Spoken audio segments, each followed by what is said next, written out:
Hair restoration has changed tremendously since I began practicing over 20 years ago. There's been steady, significant progress in both the science and the art of hair restoration. Today we offer procedures that we couldn't even imagine 20 years ago.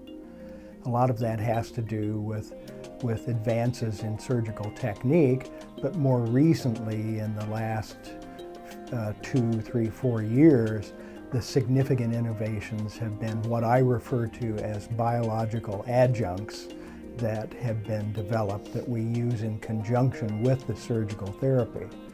So, for example, one of those is that we are using a very highly engineered holding solution, so that when we take the grafts out of the body, they go into a solution that contains a number of substances that support the integrity of the cells of the tissue during the time that it's out of body.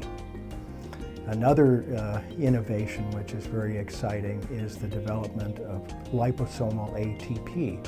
Liposomes are little manufactured tiny fat droplets that can migrate in and out of cells, and so it's possible to put medications in these liposomes, and then we can actually deliver medication inside the cells.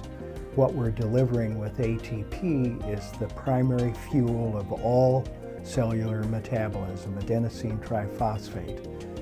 We put that liposomal ATP into the holding solution, and then for the first 4 days after the procedure, the patient sprays onto the scalp where we place the grafts. What we're doing with that is we're supporting normal cellular metabolism in the grafts during that first 4 days. What is the benefit? Well, it promotes very rapid healing, and it promotes earlier and more abundant growth of hair in the grafted area. Another significant biological adjunct that we're using is a combination of platelet-rich plasma and acell, which is an acellular matrix. Mixing those and injecting them into the scalp at the time of the hair transplantation.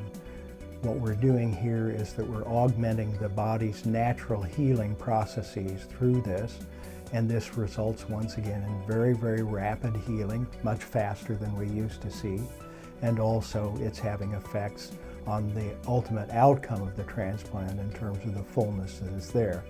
I think that these developments are really a portend of what's going to be coming in the immediate future in our field, where we'll see other types of agents that can be used to support the transplanting process.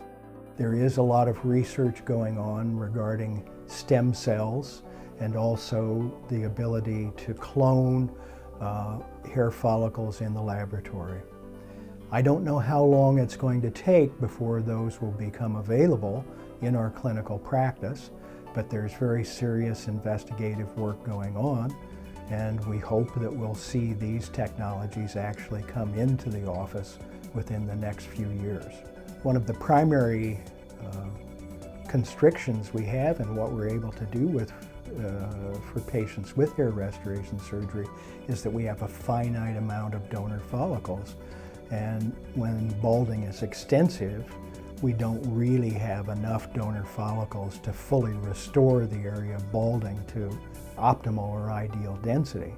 So the promise of the ability to affect stem cells and to be able to clone hair follicles is that we're going to be able to expand that supply and be able to treat patients that we cannot now treat, and be able to treat patients that we're now treating even more successfully than we are at this point.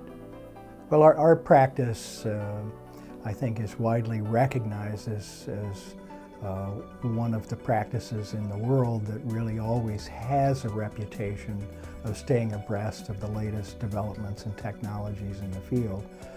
I've served as the president of the American Board of Hair Restoration. I've served as the scientific chairman of the International Society of Hair Restoration Surgery, and I'm currently editor of the Hair Transplant Forum International, which is the primary professional journal in our specialty field.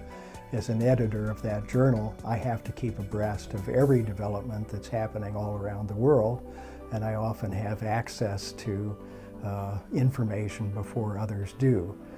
It isn't always best to be a rapid adapter, but I think we always try to make the best judgment about when we've seen enough evidence for a technology to suggest that it will add something to the practice, and then we evaluate it in our own hands to be sure that it's of value, and if it is, then we'll add it to what we're doing.